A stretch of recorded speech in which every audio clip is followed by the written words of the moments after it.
आगे बढ़ते हुए खबर शामिल करेंगे कुर्रम की सूरत हाल के हवाले से, जहां कुर्रम को इमदादी सामान की तरसील जारी है। अशियाए ज़रूरिया लिए 50 ट्रक पारा चनार पहुंच गए। इमदादी सामान में कंबल, गर्म कपड़े, अशियाए खुरोनोश और दीगर ज़रूरी सामान शामिल है।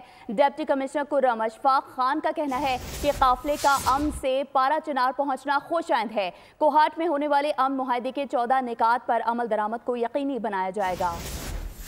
अहले कुर्रम की मुश्किलात हल होने लगी। इमदादी सामान की तरसील जारी। अशिया जरूरिया लिए 50 ट्रक पारा चनार पहुँच गए। इमदादी सामान में कंबल, गर्म कपड़े, अशिया खुरोनोश और दीगर जरूरी सामान शामिल है। डिप्टी कमिश्नर कुर्रम अशफाक खान ने काफिले पहुँचने की तस्दीक की। कहा, काफिले का अमन से पारा चनार पहुँचना खुश आइंद है। कोहाट में होने वाले अमन मुआहदे के 14 नुकात पर अमल दरामद को यकीनी बनाया जाएगा। एक बहुत ही खुशगवार जो हमारा एक स्टेप हुआ है वो ये है कि अमन जो एक काफ़िला था या जो एक कॉन्वाई था, अल्हम्दुलिल्लाह वो सेफली जो है वो मूव कर गया है और अल्हम्दुलिल्लाह एक बहुत ही खुश आइन जो फेल है वो आज स्टार्ट हो गया है। अमन का प्रोसेस स्टार्ट हो गया और अल्हम्दुलिल्लाह हमें इंशाल्लाह उम्मीद है कि आगे भी ये प्रोसेस चलता रहेगा। जिला इंतजामिया के मुताबिक 10 गाड़ियों पर मुश्तमिल इमदादी सामान बगन मुतासरीन को दिया गया। अपर कुर्रम के सरहदी गाँव तिरीमंगल, मकबल और बोशहरा के लिए भी सामान भिजवाया गया है। टल पारा चनाल शाहराह पर फ्रंटियर कोर और पुलिस तैनात है। सड़क पर सिक्योरिटी फोर्सेस की पेट्रोलिंग भी जारी है।